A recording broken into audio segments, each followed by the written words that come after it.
सभी भाइयों को राधे राधे। इससे पहले हम स्टॉक के ऊपर पहुंचे, एक जो न्यूज़ निकल कर आ रही है उसको समझना जानना बहुत ज़्यादा ज़रूरी है, क्योंकि बहुत ही इम्पैक्टफुल न्यूज़ है। ठीक है, इसका जो असर क्या होगा, तो हो सकता है कि सोमवार को इंडियन मार्केट के अंदर एक बड़ी गिरावट देखने को मिल सकती है। वैसा मैं इसलिए कह रहा हूं क्योंकि 100% का टैरिफ चाइना के ऊपर लगाने का ऐलान डोनाल्ड ट्रंप ने कर दिया। हालांकि नवंबर से 1 नवंबर से या 5 नवंबर से जो भी डेट है उस डेट से यहाँ पर एप्लीकेबल होगा, लेकिन जो अनाउंसमेंट है वो पहले ही किया जा चुका है, जिसका कि असर बहुत ही भयानक देखने को मिला है अमेरिकी बाजारों की। यदि हम बात करें तो 1.5 से 2% की गिरावट जो है नैस्डैक डॉ जोन्स के अंदर देखने को मिली है, और ये जो गिरावट है वह अप्रैल के बाद अभी तक की सबसे बड़ी गिरावट निकल कर आ रही है। तो ये एक बहुत अच्छे संकेत नहीं है। जिस तरह से डोनाल्ड ट्रंप जो है वह पहले तो इंडिया के ऊपर, उसके बाद अब चाइना को टारगेट करने की कोशिश की जा रही है, लेकिन चाइना भी पीछे रहने वाला नहीं है। हमने पिछले बार भी देखा था कि चाइना जो है वह जैसे जैसे अमेरिका टैरिफ लगाता था उससे बढ़कर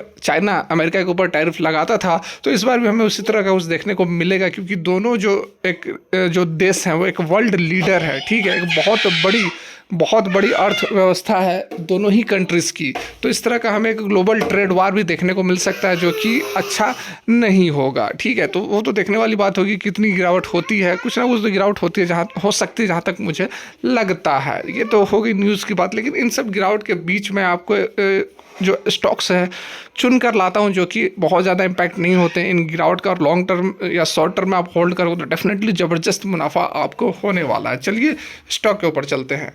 तो यहाँ पर देख सकते हैं जिस स्टॉक की हम बात कर रहे हैं केवल और केवल 34 रुपये का यह स्टॉक है, और बहुत ही ज़बरदस्त यहाँ पर परफॉर्मेंस करती हुई नज़र आ रही है। शुक्रवार को आप देख सकते हैं कि 11% की तेज़ी जो है स्टॉक के अंदर हमें देखने को मिली है। रिटर्न की यदि हम बात कर ले, पिछले 1 महीने में 18% का रिटर्न है, 6 महीने में 45% का रिटर्न है, 1 साल के रिटर्न की बात की जाए तो 43% के आसपास के रिटर्न है, 5 साल के रिटर्न की बात की जाए तो 445% का रिटर्न, और वहीं मैक्सिमम पीरियड के रिटर्न की यदि हम बात करें तो यहाँ पर आप देख सकते हैं कि 1133% का रिटर्न है, और 2002 से लिस्टेड यह कंपनी है।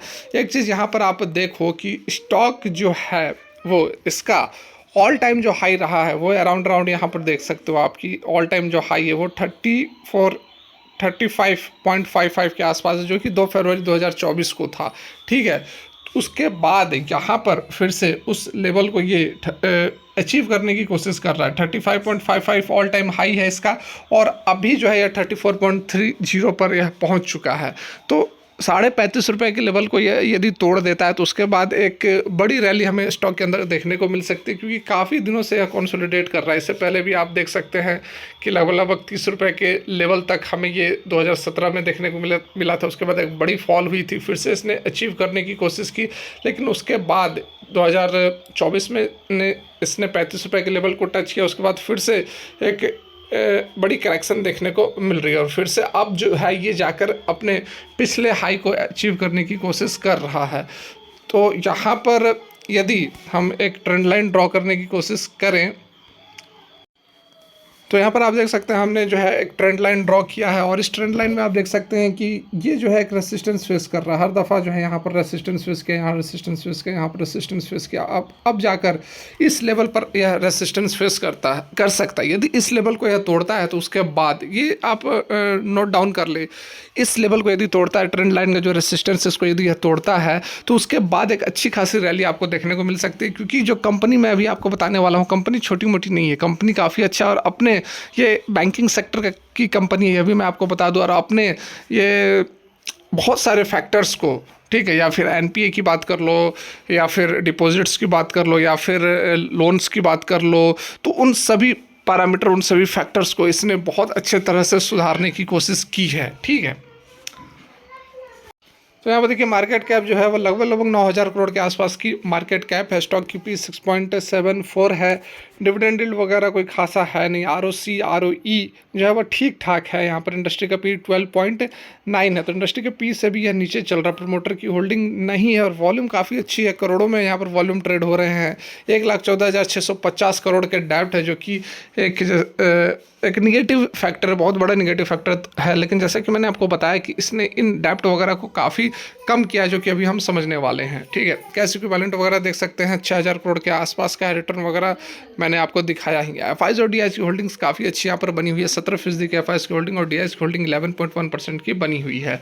ठीक है, यहाँ पर कुछ और पैरामीटर पर यदि आप नज़र डालो तो हम एक बार रेवेन्यूज पे चलते हैं, और जो बैंक है वो आपके सामने आ चुका है, साउथ इंडिया बैंक लिमिटेड की हम बात कर रहे हैं। रेवेन्यूज़ वगैरह आप देखो तो रेवेन्यूज़ जो है ऑलमोस्ट यहाँ पर बहुत एग्रेसिव नहीं है, लेकिन जिस तरह से जो यह 34-35 रुपये पर ट्रेड कर रहा है तो डिज़र्व करता है और ऊपर जाने की। इस कारण से यहाँ पर आप देख सकते हैं कि जो फाइनेंसिंग प्रॉफिट है वो कंपनी नहीं दे पाती है, क्योंकि यहाँ पर देखो रेवेन्यूज़ तो हैं लगभग, जैसे कि हम यहाँ पर एग्जांपल ले लें लेटेस्ट क्वार्टर का, तो 2362 करोड़ का रेवेन्यूज़ है, इंटरेस्ट जो है 1530 करोड़ का है, और एक्सपेंसेस जो निकल कर आ रहे हैं 1022 करोड़ के हैं।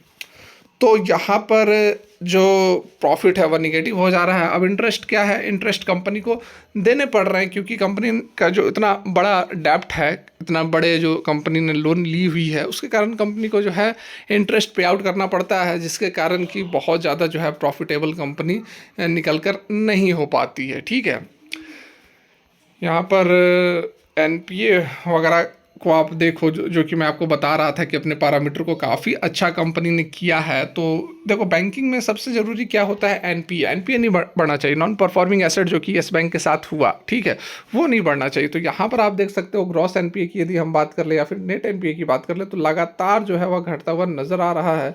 5% से लेकर 3.15 पर पहुंच चुका है, और नेट एनपीए जो है 1.86% से 0.68% पर जा चुका है।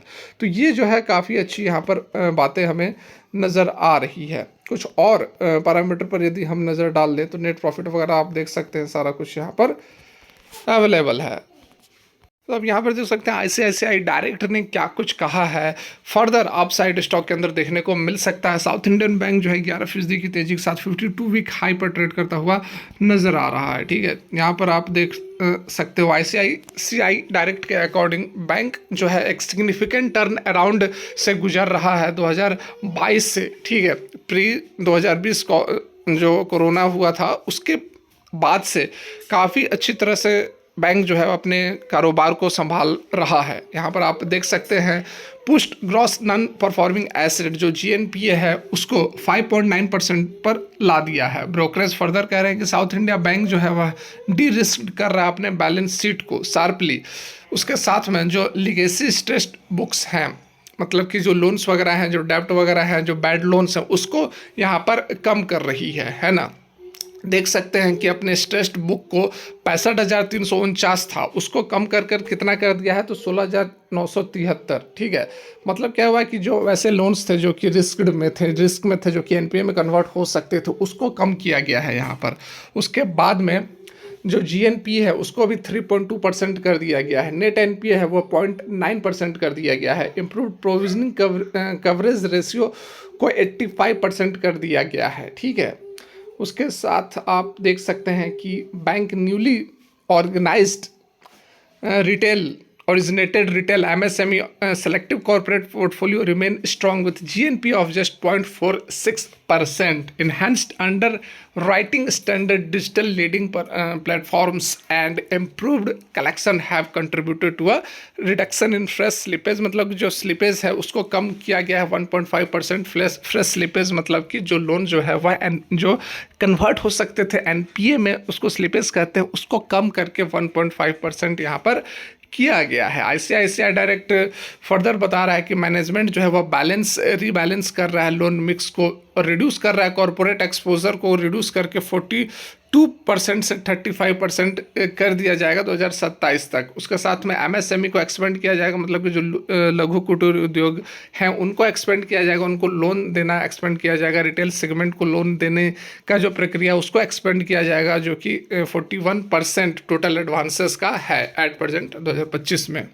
ठीक है, लाइबिलिटी साइड पर फोकस किया जा रहा है कि जो deposit gradually has bout down bulk deposit to 2.6% and top 20 depositor वगैरह वगैरह। ठीक है, तो यहाँ पर आप देख सकते हैं काफ़ी अच्छी बातें निकल कर आ रही है। तो 34-35 रुपये का एक स्टॉक पर अगर आप फोकस रखना चाहते हैं तो जैसा कि मैंने एक ट्रेंड लाइन ड्रॉ करके आपको समझाया बताया, उसको ब्रेकआउट होने के बाद इसके अंदर आप एंट्री ले सकते हैं। काफ़ी समय से यह कंसोलिडेट कर रहा है, हो सकता है ब्रेकआउट होने के बाद एक आपको अच्छी खासी मूवमेंट स्टॉक के अंदर देखने को मिल सकती है। फिलहाल के लिए तक thanks for watching. Radhe Radhe.